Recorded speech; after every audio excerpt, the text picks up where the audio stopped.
नमः शिवाय।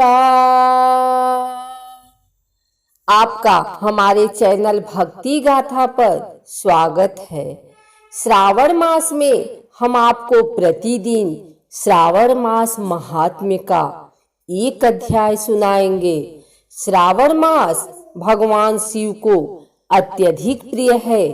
इस मास में जो कोई भी भगवान शिव की पूजा अर्चना करता है तथा कथा सुनता है, उसके ऊपर भगवान शिव की सदैव कृपा रहती है। तो आइए सुनते हैं श्रावण मास महात्म्य का 11वां अध्याय। सनत कुमार बोले, हे देव, श्रावण मास के वारों के सभी व्रतों को मैंने आपसे सुना, किंतु आपके वचनामृत का पान करके मेरी तृप्ति नहीं हो रही है। हे प्रभु, श्रावण के समान अन्य कोई भी मास नहीं है, ऐसा मुझे प्रतीत होता है। अतः आप तिथियों का महात्म्य बताइए। ईश्वर बोले, हे सनत कुमार, मासों में कार्तिक मास श्रेष्ठ है। उससे भी श्रेष्ठ माघ कहा गया है। उस माघ से भी श्रेष्ठ बैसाख है और उससे भी श्रेष्ठ मार्गशीर्ष है, जो श्री हरि को अत्यंत प्रिय है। विश्वरूप भगवान से उत्पन्न होने से ये चारों मास मुझे प्रिय है, किंतु 12 मासों में श्रवण तो साक्षात शिव का रूप है।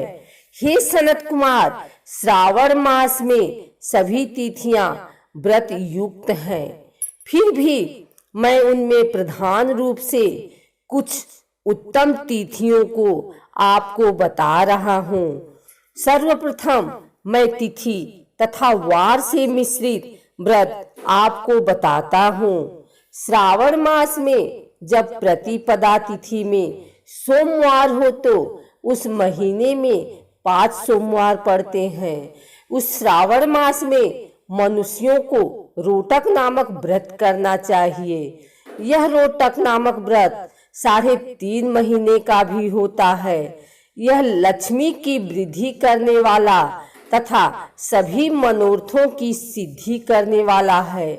हे मुने, मैं उसका विधान बताऊंगा, आप सावधान होकर सुनिए। श्रावण मास के शुक्ल पक्ष में प्रतिपदा तिथि को जब सोमवार हो, तब विद्वान प्रातः काल यह संकल्प करे, मैं आज से आरंभ करके रोटक व्रत करूंगा। हे सूरश्रेष्ठ, हे जगत गुरु, मुझ पर कृपा कीजिए।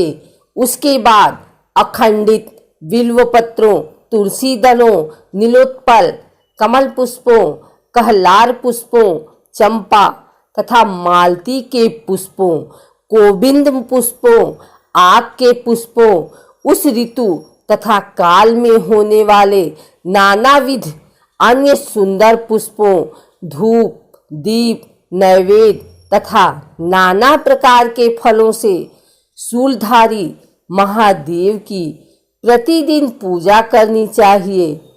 विशेष रूप से रोटकों का प्रधान नैवेद्य अर्पित करना चाहिए। पुरुष के आहार प्रमाण के समान 5 रोटक बनाने चाहिए। बुद्धिमान को चाहिए कि उनमें से 2 रोटक ब्राह्मणों को दे दो, रोटक का स्वयं भोजन करें और 1 रोटक देवता को नैवेद्य के रूप में अर्पित करें। बुद्धिमान को चाहिए कि शेष पूजा करने के अनंतर अर्घ्य प्रदान करें। केला, नारियल, जंबीरी, नींबू, बीज पूरक, खजूर, ककड़ी, दाख, नारंगी, बिजौरा, नींबू, अखरोट, अनार तथा अन्य और जो भी ऋतु में होने वाले फल हों, वे सब अर्घ्य दान में प्रशस्त हैं। उस अर्घ्य दान का फल सुनिए। 7 समुद्र सहित पृथ्वी का दान करके मनुष्य जो फल प्राप्त करता है, वही फल विधान पूर्वक इस व्रत को करके वह पा जाता है। विपुल धन की इच्छा रखने वालों को यह व्रत 5 वर्ष तक रखना चाहिए। इसके बाद रोटक नामक व्रत का उद्यापन कर देना चाहिए। उद्यापन कृत्य के लिए सोने तथा चांदी के 2 रोटक बनाएं। प्रथम दिन अधिवासन करके प्रातः काल शिव मंत्र के द्वारा घृत तथा उत्तम बिल्वपत्रों से हवन करें। हे तात, इस विधि से व्रत के संपन्न किए जाने पर मनुष्य सभी वांछित फलों को प्राप्त कर लेता है। हे सनत कुमार, अब मैं द्वितीया के शुभ व्रत का वर्णन करूंगा, जिसे श्रद्धा पूर्वक करके मनुष्य लक्ष्मीवान तथा पुत्रवान हो जाता है।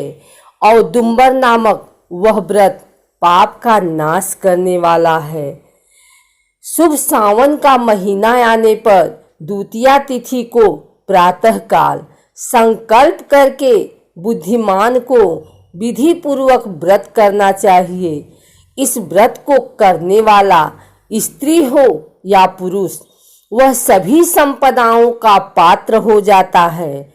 इस व्रत में प्रत्यक्ष गूलर के वृक्ष की पूजा करनी चाहिए, किंतु गूलर वृक्ष न मिलने पर दीवार पर वृक्ष का आकार बनाकर इन 4 नाम मंत्रों से उसकी पूजा करनी चाहिए।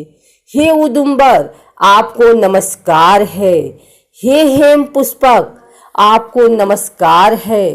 जंतु सहित फल से युक्त तथा रक्त अंड तुल्य फल वाले आपको नमस्कार है।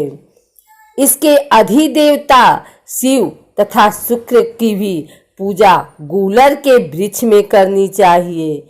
इसके 33 फल लेकर 3 बराबर भागों में बांट लेना चाहिए। इनमें से 11 फल ब्राह्मण को प्रदान करें, 11 फल देवता को अर्पण करें और 11 फलों का स्वयं भोजन करें। उस दिन अन्न का आहार नहीं करना चाहिए। शिव तथा शुक्र का विधिवत पूजन करके रात में जागरण करना चाहिए। हे तात, इस प्रकार 11 वर्ष तक व्रत का अनुष्ठान करने के बाद व्रत की संपूर्णता के लिए उद्यापन करना चाहिए। सुवर्णमय फल, पुष्प तथा पात्र सहित एक गूलर का वृक्ष बनाएं और उसमें शिव तथा शुक्र की प्रतिमा का पूजन करें। उसके बाद प्रातः काल होम करें। गूलर के शुभ, कोमल तथा छोटे छोटे 108 फलों से तथा गूलर की समिधाओं से तिल तथा घृत सहित होम करें। इस प्रकार होम कृत्य समाप्त करके आचार्य की पूजा करें। उसके बाद सामर्थ्यानुसार 100 अन्यथा 10 ब्राह्मणों को ही भोजन कराएं। हे वत्स, इस प्रकार व्रत किए जाने पर जो फल होता है उसे सुनिए।